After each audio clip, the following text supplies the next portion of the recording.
Amy from Helping Hands Home Health of Pocatello, Idaho. Today we are going to talk about positioning in the bed. We're going to talk about pressure relief as well. If you're caring for a family member or for somebody or anybody in their home and they're in bed a lot, I'm going to teach you how to relieve pressure on their back and their hips and their knees and their heels, because you want to be very aware of a person's body when they're laying down, because gravity is pulling on those bones.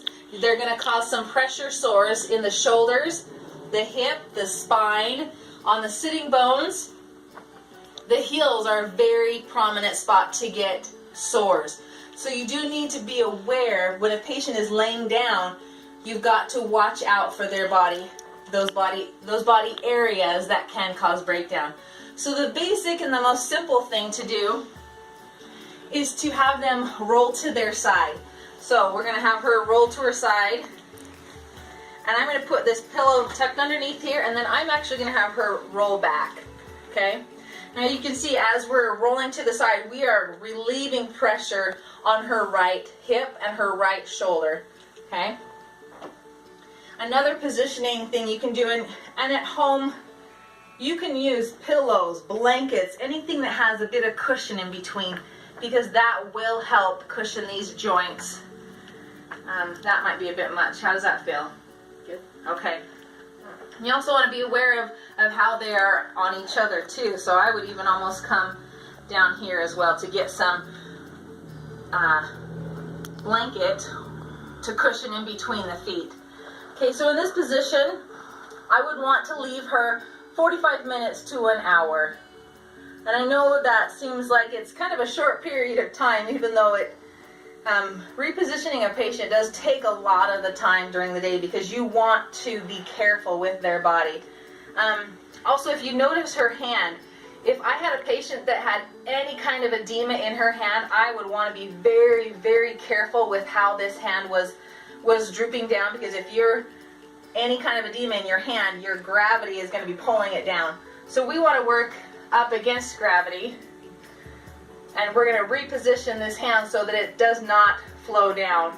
We want, in fact, if we could even get another pillow underneath, we could even build that up so it's okay. So as you can see, her hand is flowing up. Sometimes that's hard positioning for a patient, so you want to make sure they can lay comfortably in that position for a long period of time, okay? So now we're going to come back. I'm going to actually take this pillow out. I'm going to have her roll to her back. Okay? Something I always like to do, actually, I'm going to be honest, as a therapist, I don't like to have a pillow under the knees. I don't. It can cause some contractures, but if a patient is bedridden and they can only get comfortable in bed, you do want to do a pillow under the knee. But as a therapist, I really do not like pillows under the knee. So what I would do, as well as putting a pillow under the knee, is putting a pillow under the back of the calf so that the heels are floating. This will make sure that they're not in a flex position, and won't increase their chances of getting contractures in the knee, because that is a very serious problem. Again, if they have any edema in their arms, you do want to position their arms in a comfortable spot. You can also put pillows underneath their shoulders, their shoulder blades, and up to their arms so that they're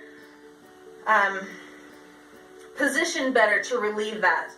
And then obviously you want to ask how the patient is feeling. Is that comfortable? Yes, I'm not going to sleep. Okay, well, we're good. We've done our job. Again, 45 minutes to an hour and a half tops, I would think, in the position, because you do want to continually move them. Just as patients that sit in wheelchairs have to reposition so that they don't cause breakdown on their ischial tuberosities, you want to reposition in the bed. Thanks for watching.